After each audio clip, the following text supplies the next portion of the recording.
अस्सलाम वालेकुम। उम्मीद करता हूँ आप सब खैरियत से होंगे। आज हम अपनी सी प्रोग्रामिंग लैंग्वेज की क्लास नंबर 4 का आगाज़ करने जा रहे हैं। तो यार इस वीडियो में हम सी प्रोग्रामिंग के बेसिक स्ट्रक्चर को देखेंगे। तो हमारा ये वीडियो बहुत इंपॉर्टेंट होने वाला है, आपने इसको एंड तक लाजमी देखना है। तो आपको अपनी स्क्रीन पे एक प्रोग्राम नज़र आ रहा है जो हमने अपनी पिछली वीडियो में रन किया था।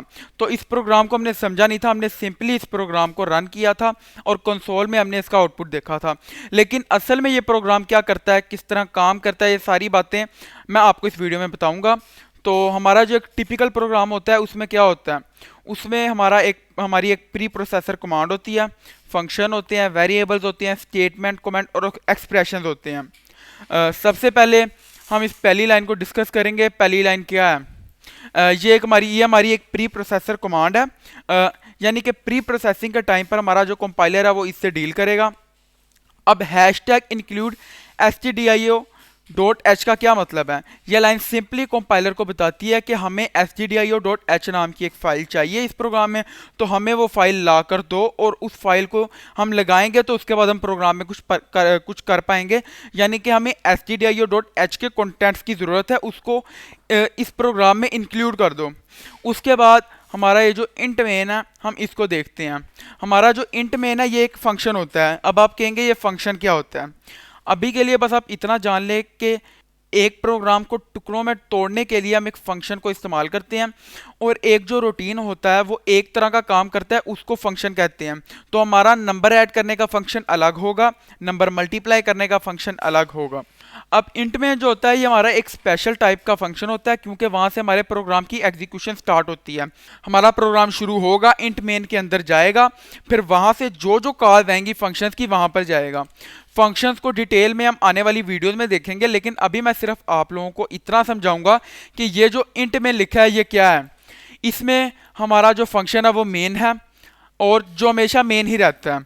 सी प्रोग्रामिंग में जहां पर आपने मेन लिख के आगे ओपन पैरेंथेसिस और क्लोज पैरेंथेसिस लगा दी, उसका मतलब है कि यहां से आपका प्रोग्राम शुरू हो रहा है।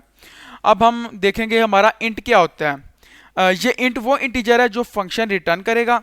हर फंक्शन की एक रिटर्न वैल्यू होती है, यानी कि आप जब उस फंक्शन को कॉल करते हैं तो वो उसके बदले में आपको कुछ देता है। अब ये जो हमारा फंक्शन है मेन, ये दूसरे फंक्शंस को कॉल करता है और वो फंक्शन इसको रिटर्न में कुछ देते हैं और ये उस वैल्यू को यूज कर लेता है। मिसाल के तौर पर मैं कहता हूं कि मैं लिखता हूं ऐड ए एंड पी, यानी कि ए और पी को ऐड कर दो। तो उस तो उसमें ये ए और पी को ऐड करेगा और जो नंबर आएगा रिटर्न में ये उसको देगा मेन को। यानी कि ए और पी को ऐड कर दो, तो उसमें से ये ए और पी को ऐड करके जो भी नंबर आएगा उसको रिटर्न में ये दे देगा मेन को। अब कुछ लोग कहेंगे कि ये जो मेन फंक्शन है ये इंट क्यों रिटर्न कर रहा है, इसकी रिटर्न वैल्यू इंट क्यों है? तो इसकी रिटर्न वैल्यू इंट इसलिए है क्योंकि ये भी एक नंबर रिटर्न करता है। किसको? उसको जिसको इसने कॉल किया, यानी कि आपके ऑपरेटिंग सिस्टम को। आगे जाके हम चीज़ों को डिटेल में भी देखेंगे। अभी के लिए आप लोग सिर्फ इतना समझ लें कि जो मेन फंक्शन होता है वो इंट रिटर्न करेगा और ये जो रिटर्न करता है वो आपके ऑपरेटिंग सिस्टम के पास जाएगा। तो उसके बाद हम देखते हैं प्रिंट एफ को। प्रिंट एफ एक अलग फंक्शन है जो हम यूज कर रहे हैं stdio.h हेडर फाइल से। हमने इसको इंक्लूड इसी को यूज करने के लिए किया था और इसको यूज करके हम कंसोल पे प्रिंट करते हैं डिजायर्ड आउटपुट, यानी कि हेलो वर्ड जो हमने इनपुट में दिया है एज अ स्ट्रिंग। और इसके बाद हम देखते हैं अपनी लास्ट लाइन को जो कि है रिटर्न 0।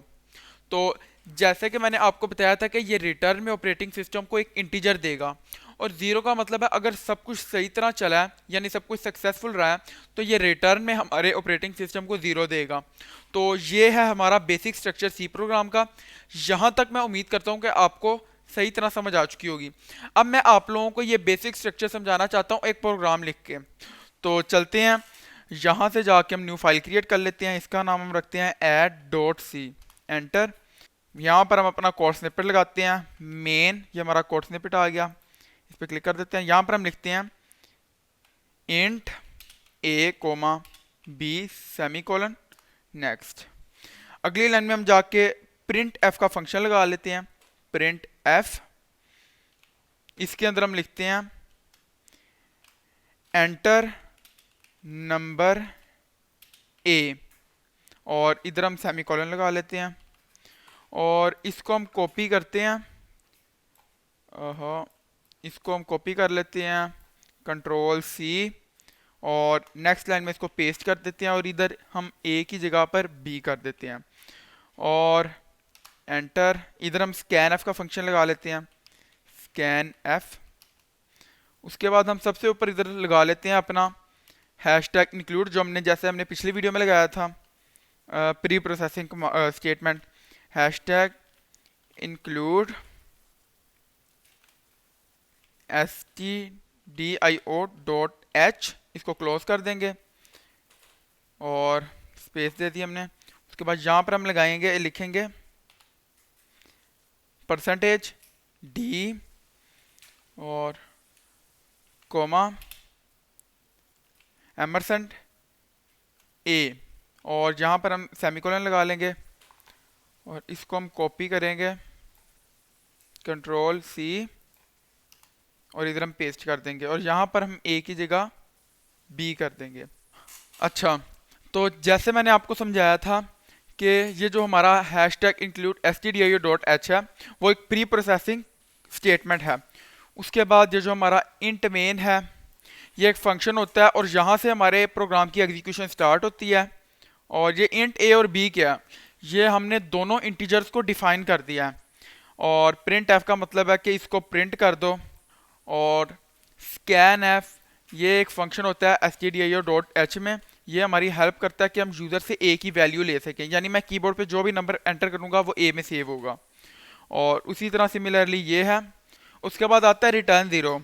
मैंने रिटर्न किया है ज़ीरो, जो कि एक इंट है, यानी कि ये जो लिखा है इंट ये और ये जो ज़ीरो लिखा है इनकी वैल्यूज सेम होनी चाहिए। अगर ये मैच नहीं कर रही, यहाँ पर हमारा इशू हो जाएगा।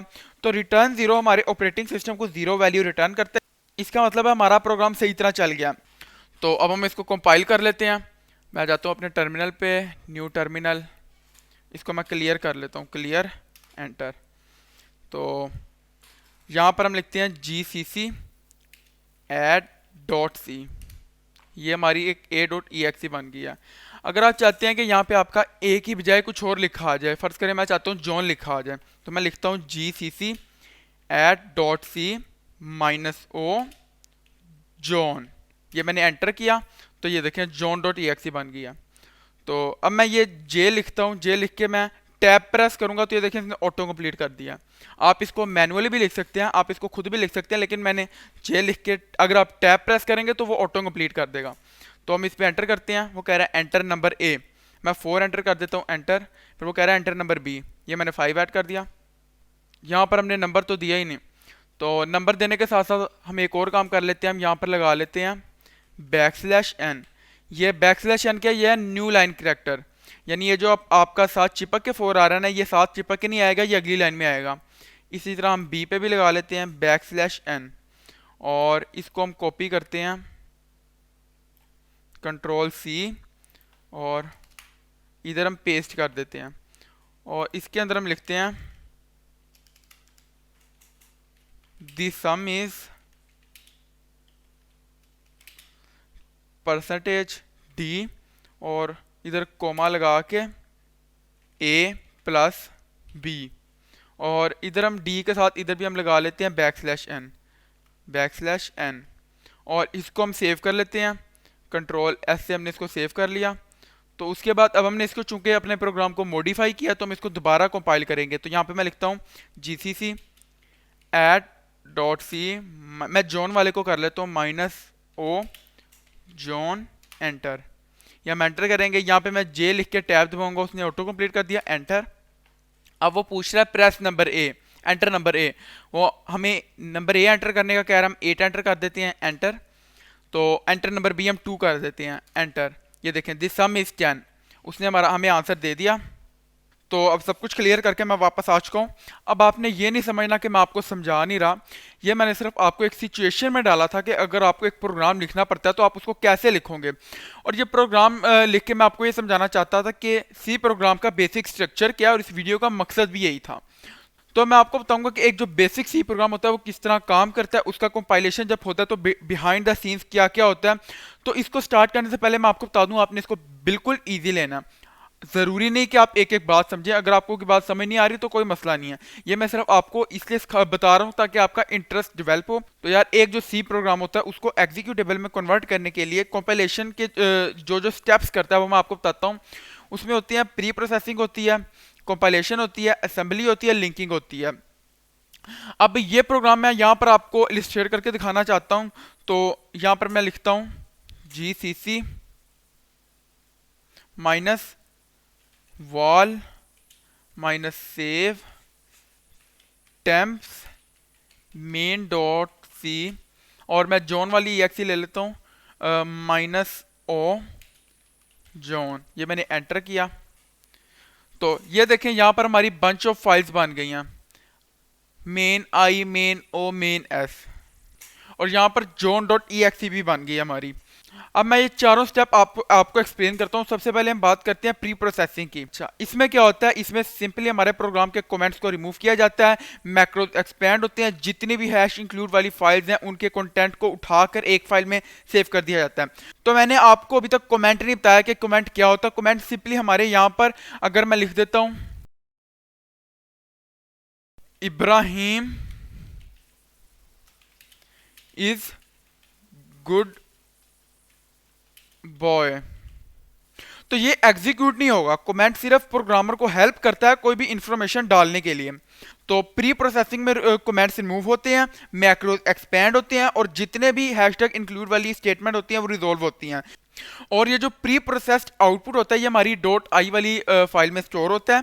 ये इसने क्या किया, इसने सिंपली हमारा जो हैशटैग इंक्लूड stdio.h वाली का कंटेंट था उसको उठाकर उसमें से इसने मैक्रो एक्सपेंड किया और उसको यहां पर लाकर लिख दिया। तो उसमें आप देख सकते हैं जो हमने प्रोग्राम लिखा था वो ये है। तो ये जो हमारा .i है ये हमारी, इसमें हमारा प्री प्रोसेस्ड आउटपुट होता है। तो उसके बाद हम देखते हैं अपने कंपाइलिंग को। कंपाइलिंग में क्या होता है, असेंबली लेवल इंस्ट्रक्शंस में कन्वर्ट किया जाता है .i फाइल को और उसको सेव किया जाता है .s में। ये देखें, ये हमारी, उसने सिंपल क्या किया, ये .i वाली इस कंटेंट को उठाया, उसको असेंबली लैंग्वेज में कन्वर्ट किया और कन्वर्ट करके .s में सेव कर दिया। अब हम बात करते हैं अपनी असेंबली की। जो हमारा तीसरा स्टेप था वो असेंबली था।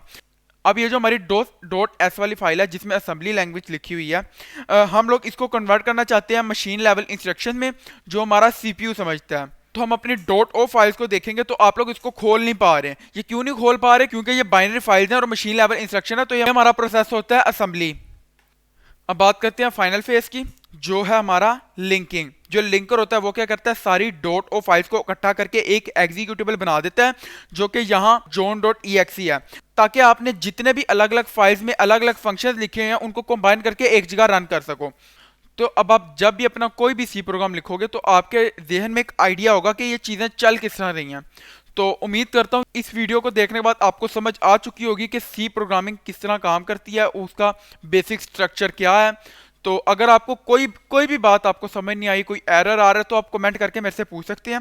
तो आज के लिए इतना ही, मिलते हैं अगली वीडियो में। खुदा हाफिज़।